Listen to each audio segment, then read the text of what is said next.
നമസ്കാരം. ശബരിമല ശ്രീകോവിലെ തങ്കപ്പാളികളിൽ നിന്ന് കോടിക്കണക്കിന് രൂപ വിലമതിക്കുന്ന അമൂല്യമായ സ്വർണം അതിസമർത്ഥമായി ചോർത്തിയെടുത്തത് അത്യാധുനിക രാസവിദ്യ ഉപയോഗിച്ചാണെന്ന ഞെട്ടിക്കുന്ന വിവരങ്ങൾ പുറത്താവുകയാണ്. ശബരിമല ശ്രീകോവിലിന്റെ കട്ടളപ്പാളികളിലും ദ്വാരപാലക ശില്പങ്ങളിലും ഭക്തർ ചാർത്തിയ തങ്കം അളവ് കുറയാതെ ഖരരൂപത്തിൽ മാറ്റിയെടുക്കാൻ പ്രത്യേകതരം സ്ട്രിപ്പിംഗ് സാൾട്ടുകളാണ് തട്ടിപ്പുകാർ ഉപയോഗിച്ചതെന്ന് പ്രത്യേക അന്വേഷണ സംഘം കണ്ടെത്തിയിരിക്കുന്നു. ചെന്നൈയിലെ സ്മാർട്ട് ക്രിയേഷൻസ് എന്ന സ്ഥാപനത്തിൽ വെച്ച് നടന്ന ഈ ശാസ്ത്രീയ കൊള്ളയുടെ കെമിക്കൽ സാമ്പിളുകൾ ഇപ്പോൾ ജംഷഡ്പൂരിലെ നാഷണൽ മെറ്റലർജിക്കൽ ലാബിലേക്ക് വിദഗ്ധ പരിശോധനയ്ക്കായി അയച്ചിരിക്കുകയാണ്.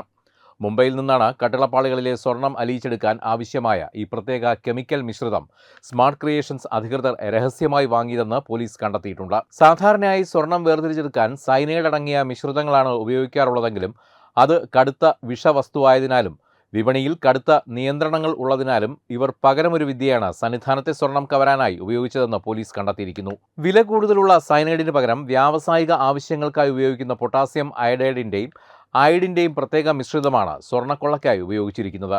അത്യന്തം അപകടകരമായ ഒരു രാസലായനി ഒരു വലിയ ടബിൽ വെള്ളം ചേർത്ത് ലയിപ്പിച്ച ശേഷമാണ് സന്നിധാനത്ത് നിന്നും കൊണ്ടുവന്ന കോടിക്കണക്കിന് രൂപയുടെ തങ്കപ്പാളികൾ അതിലേക്ക് ഇറക്കി വച്ചത്. നിശ്ചിത സമയം കഴിയുമ്പോൾ ഈ ലായനിയുടെ തീവ്രത കാരണം പാളികളിലെ സ്വർണം മുഴുവൻ ഒട്ടും നഷ്ടപ്പെടാതെ ഇളകി വെള്ളത്തിൽ ലയിച്ചു ചേരും.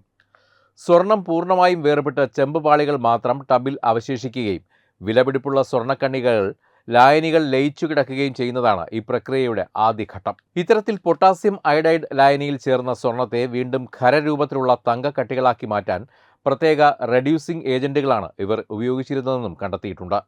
ലായനിയിൽ ലയിച്ച സ്വർണം ഒരൽപ്പം പോലും അളവ് കുറയാതെ കട്ടികളായി തിരികെ കിട്ടാൻ സോഡിയം സൾഫേറ്റ് എന്ന രാസവസ്തുവാണ് റെഡ്യൂസിംഗ് ഏജന്റായി ഈ തട്ടിപ്പിൽ ഉപയോഗിച്ചിരിക്കുന്നതെന്നാണ് കണ്ടെത്തൽ.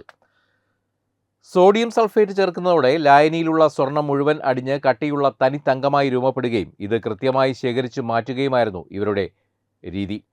ശ്രീകോവിലിന്റെ കട്ടിളപ്പാളികളിലും ദ്വാരപാലക ശില്പങ്ങളിലും 2 തവണകളിലായി ചെന്നൈയിലെ സ്ഥാപനത്തിൽ എത്തിച്ചാണ് ഈ രീതിയിൽ തങ്കം മുഴുവൻ കവർന്നതെന്ന് അന്വേഷണ സംഘം സ്ഥിരീകരിക്കുന്നുണ്ട്.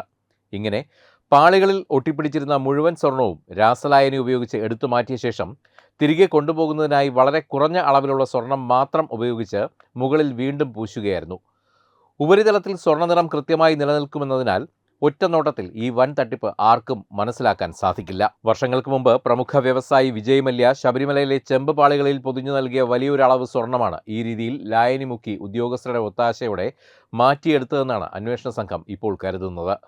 തുടർന്ന് കഴിഞ്ഞ വർഷം വീണ്ടും ദ്വാരപാലക ശില്പങ്ങൾ നവീകരണത്തിനെന്ന പേരിൽ ചെന്നൈയിലേക്ക് കടത്തിയപ്പോഴും ഇതേ അയഡൈഡ് പ്രക്രിയ തന്നെയാണ് സ്വർണം വേർതിരിക്കാൻ ഉപയോഗിച്ചതെന്ന് കണ്ടെത്തിയിട്ടുണ്ട്. ഭക്തരുടെ കണ്ണിൽ പൊടിയിട്ടുകൊണ്ട് തുടർച്ചയായി നടത്തിയ വലിയൊരു സ്വർണ്ണക്കൊള്ളയുടെ വിവരങ്ങളാണ് ഇപ്പോൾ പുറത്തുവരുന്നത്.